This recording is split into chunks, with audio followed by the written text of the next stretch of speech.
Okay, so let's review what we did right here, because this is actually a part of our notes.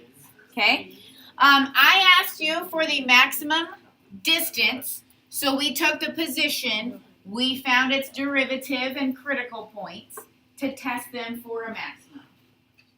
Okay, so I don't know if you want to write any of that down or not. But if I ask you for maximum distance, okay, you're looking for the critical points of the derivative, which is actually where the velocity is 0. Okay.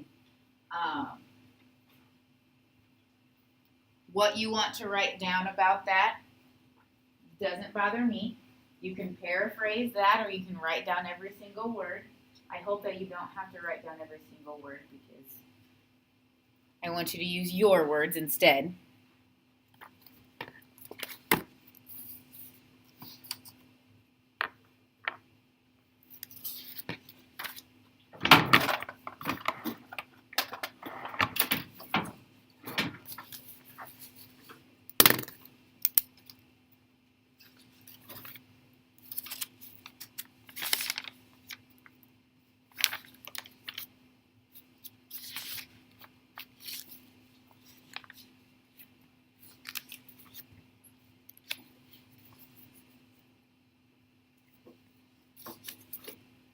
Okay.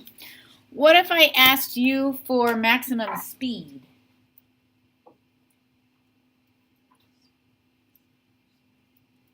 What would we be focusing on? Which equation?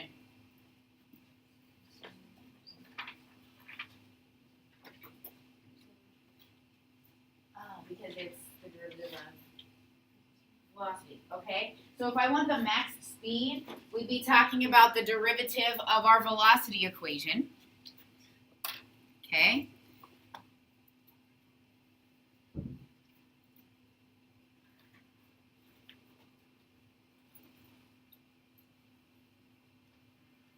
I do have a note in here. Don't forget to test the endpoints of an interval. If I would pick out one thing that students continually forget about as we go through our calculus units, is that when we look for maximums and minimums, if we are on an interval, we have to check the endpoints. Okay, many of you forgot that when we did our calculator worksheet on last Monday. Okay. Is it critical points of the acceleration function? Like why is it velocity? Well, critical points of the velocity function, so like take the derivative of velocity and look for the critical points. So if you want to make a note that, yes, we're looking for where acceleration equals 0.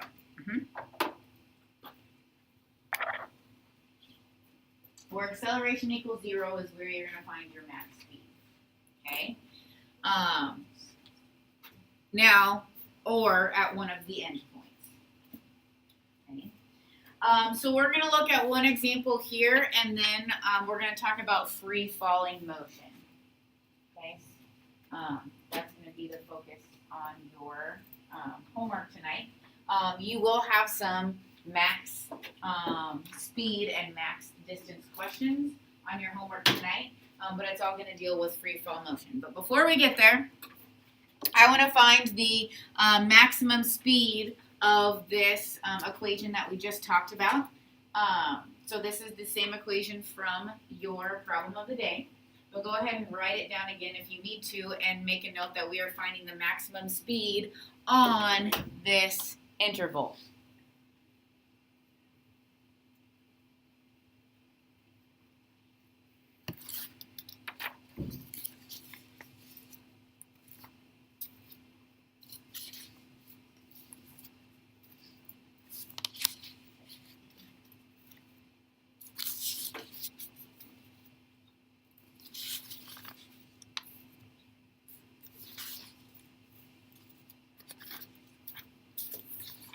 Okay, so what's our first job?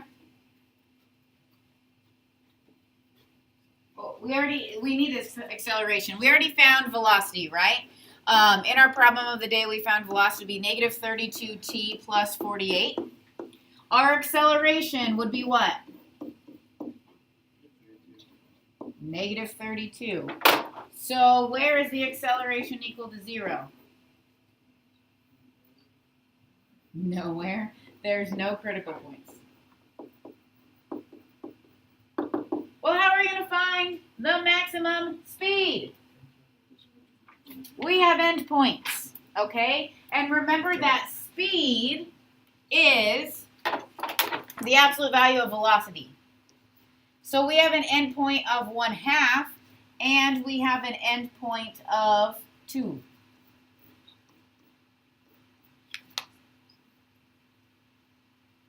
What is our speed at 1/2? If we plug 1/2 in for velocity, what would we get? We get 32. And if we plugged in 2,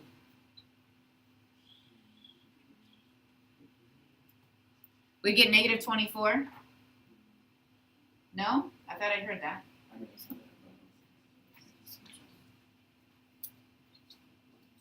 Negative 16? Yeah.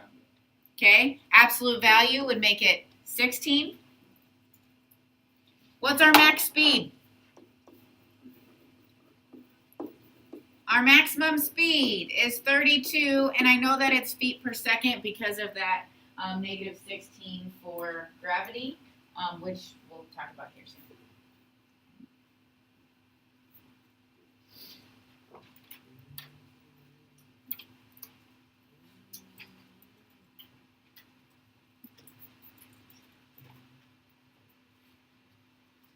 Okay. We've talked a little bit about free fall motion way back when we first started learning about derivatives. Okay, you had like a couple questions on a quiz about it, and then we never really came back to it. Okay, so just to be clear, free fall motion is when motion is happening here on Earth with either some initial velocity up or down, okay, or you drop something, okay, and it's going to move on a vertical line. So yesterday, everything was happening left to right. Now everything's going to happen vertically. Okay, nothing really changes except positive velocity means up towards the sky, and negative velocity means down towards the ground. Okay, what? Okay. We are also going to assume in here, because it's not physics class, that we have a force of gravity, and I'm not going to worry about like the actual size of the object and like wind outside and those kinds of things. Okay? You can deal with that kind of stuff in physics class. We're just going to stick with the basics. Okay? Is that okay with everyone? Okay. Yeah. So, you may remember this equation from when we talked about this in the very beginning of first semester. But you need to write down this model. Our position equals initial position plus initial velocity t minus 1/2 gravity t squared.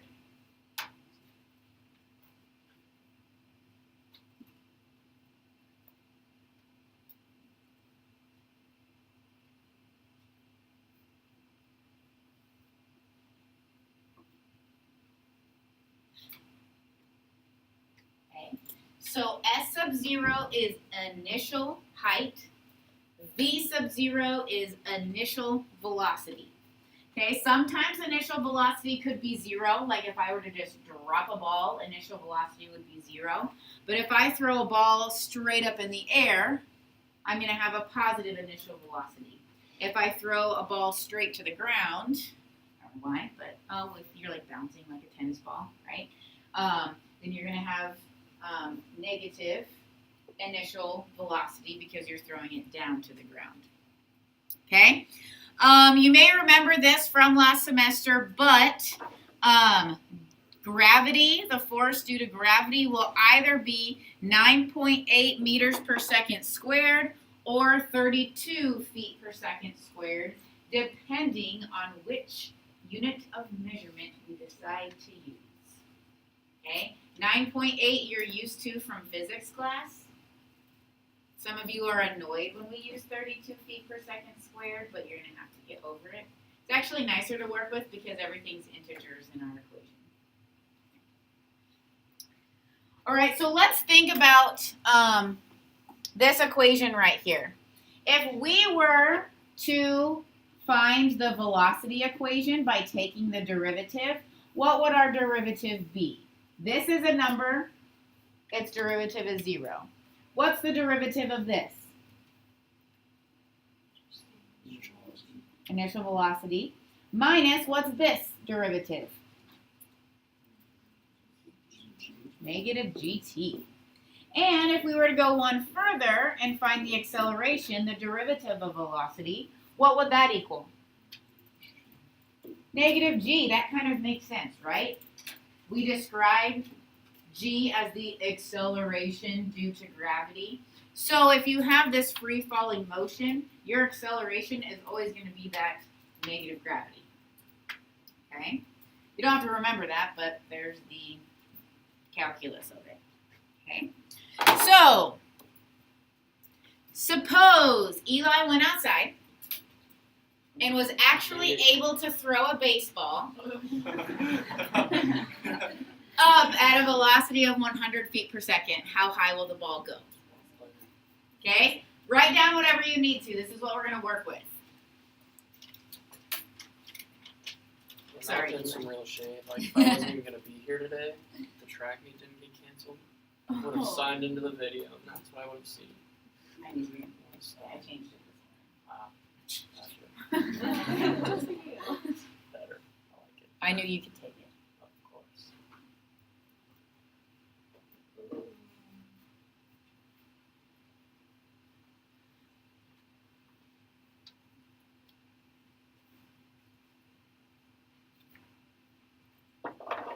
Okay, so 100 feet per second is what? Initial velocity, and that's him throwing straight up into the air. Okay? We're going to assume that he releases it 5 feet from the ground, okay? Which would be our initial position. Okay? So, our position equation. Now, are you okay if I start with t squared and then t and then the constant? Yes. Okay, so I'm going to write this as negative 1/2. Gravity would be 32 feet per second squared. And then we have plus 100t plus 5. So our equation is negative 16t squared plus 100t plus 5. Okay? As long as we can write that equation, we can do anything else that we need. All right? I want to know how high the ball went.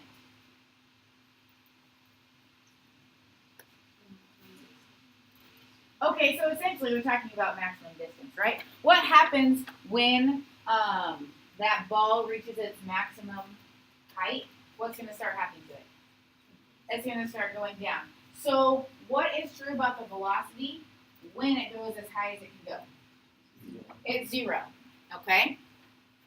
So our velocity equation would be negative 32t plus 100. And we want to set that equal to 0.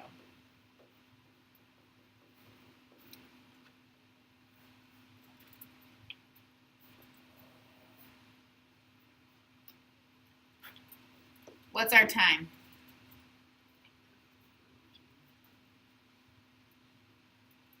What? Try that again.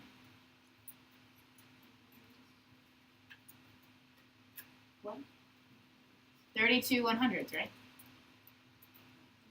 No, you can subtract it and look it up first. Oh my gosh. Yep. It's fine. It's fine. Whoa, so what is that? 3.125. 25/8 or 3.125. I'm sorry, Elaine. Okay, so this is the time that it takes to reach its maximum height. But I actually want the maximum height, so where should I plug this into? The position equation. So our position at 3.125, plug that into your calculator, please.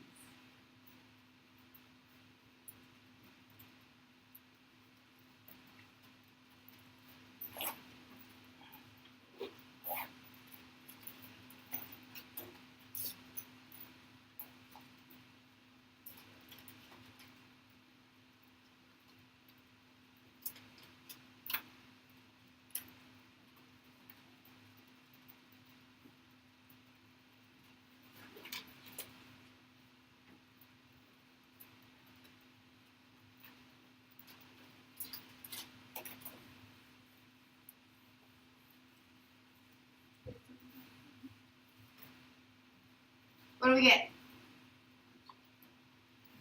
161.25, and our label would be feet. That ball goes 161.25 feet in the air. Could you do that, Eli? You got cannon, of course. And then could you catch it when it comes Easy.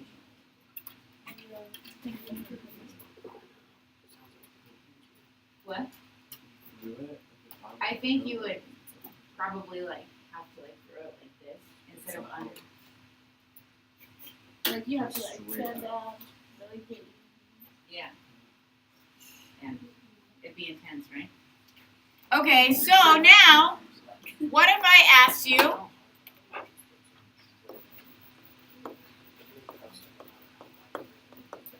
when does it hit the ground?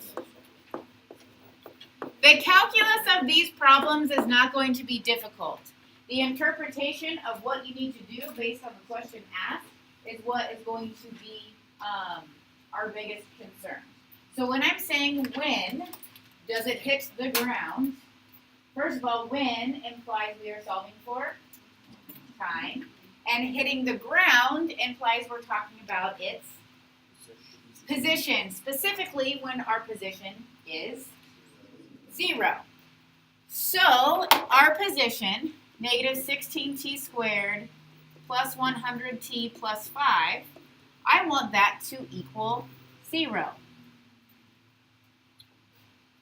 How do we solve something like that? The quadratic formula.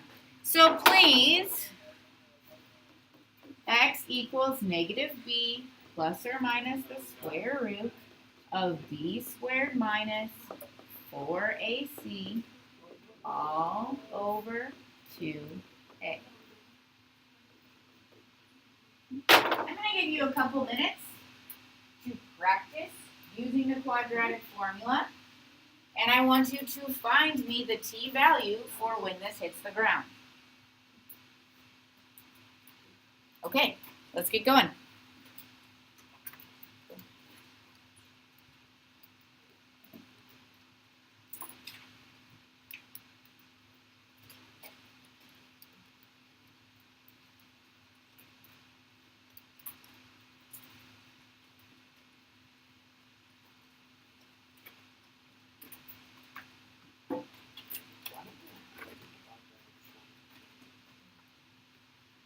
What?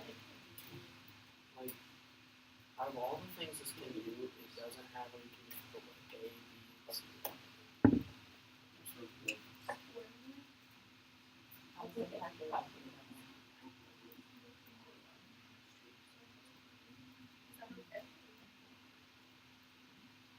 Yeah.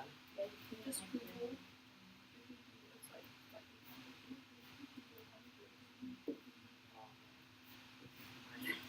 That's really worst.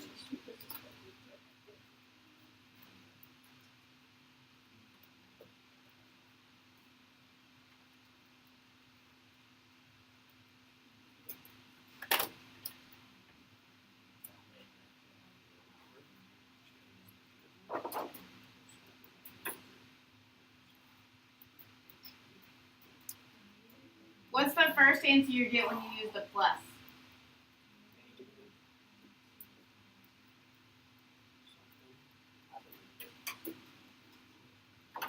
Yeah. Negative 0.050? Ugh. Negative time. Not a thing.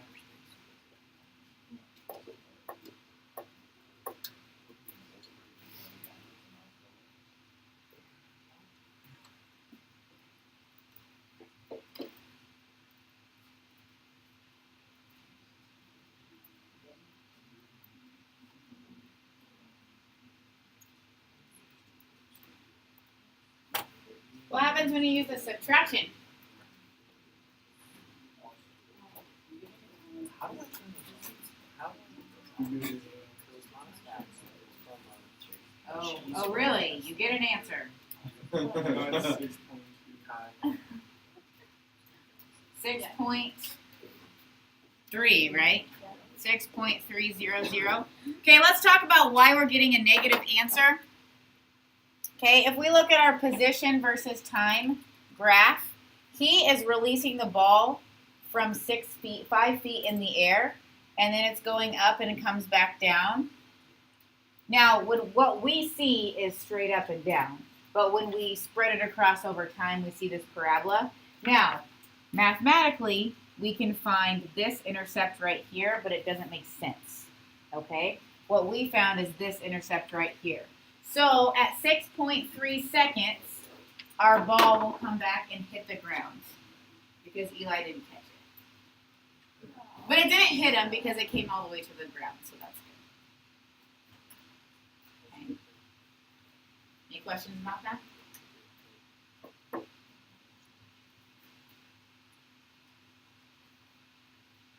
Okay, one more example that has 3 parts. Are you ready?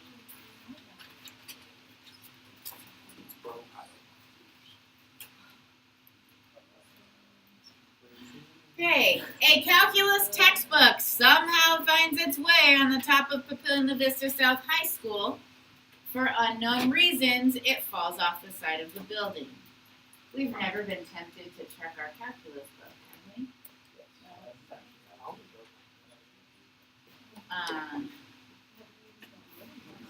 Okay.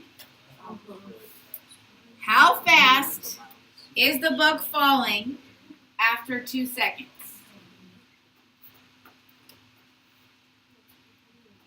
Okay. So let's go ahead and use our meters per second calculations since we did feet per second in the last one. So our position, does it give us an initial height? No. So we really can't use it. Okay. Do we have initial velocity?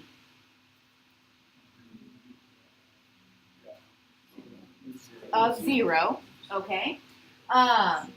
And then I'm asking you to use meters per second squared. So we would have negative 1/2 times 9.8 for our gravity t squared. So our position function is negative 4.9 t squared. And if I want to know how fast the book is falling after 2 seconds, the position function does us no good. We would want the velocity equation.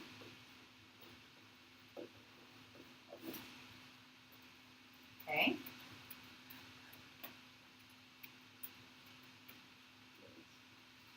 What is the velocity of 2?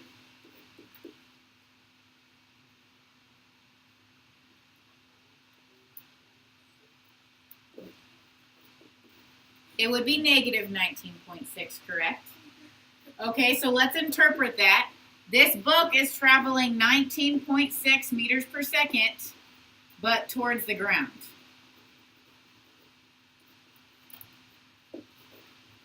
So that's why it's negative. Okay, it is falling towards the ground. Okay.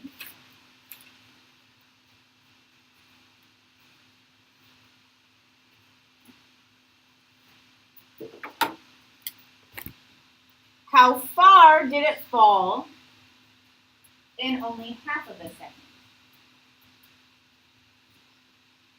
how far would mean? Okay, we're talking about position. So the position after only a half of a second.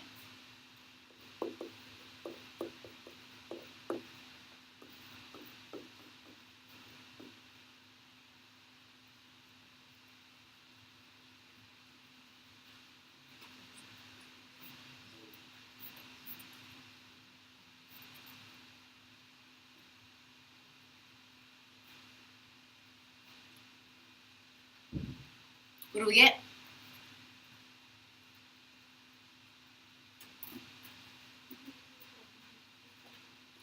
Negative 1.225.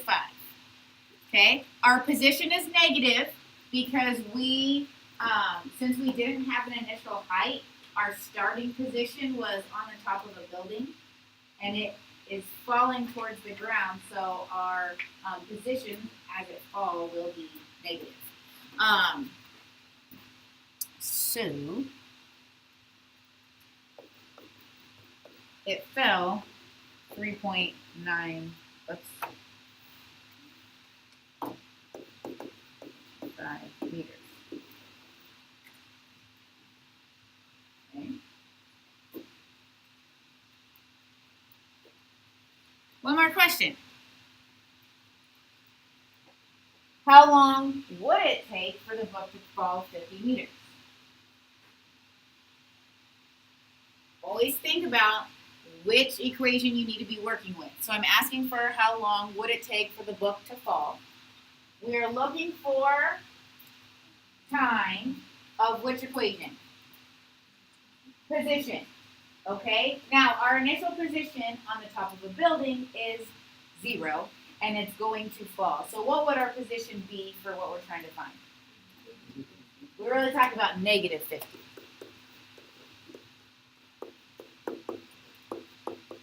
Okay? So we can divide that negative 4.9 over, square root both sides. How long does it take?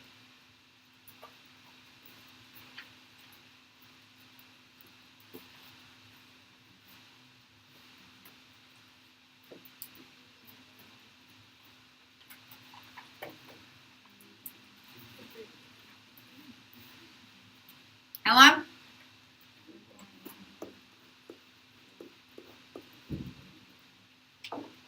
Okay. I am going to make a big deal on you labeling your answers, so please make sure you're using the correct labels. Okay. I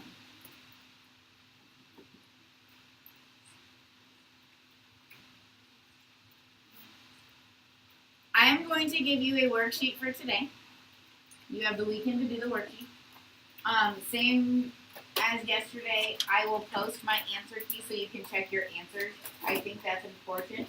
What I don't want you doing, however, is using my key and just writing down what I have as your answer without understanding what it means. So check your answers, but don't copy your answers. Okay? On Monday, we will review. Tuesday, we don't have school. Unless you're junior taking the ACT. Wednesday, we'll have our quiz. If you know already that you will not be here on Monday, then you need to do the responsible thing. If you happen not to be here on Monday, you are still responsible for that review. Everybody's quizzing on Wednesday no matter what. Okay? Thursday's calculus, the musical. We will learn our last lesson of the semester next Friday. And then we'll take a test the week following, and then we'll review. Okay? So those of you who are taking the AP test, you are going to be ready for it. Okay? But you all have to take a final, which is why we're going to review. So let me stop this recording, and we will get our homework test out.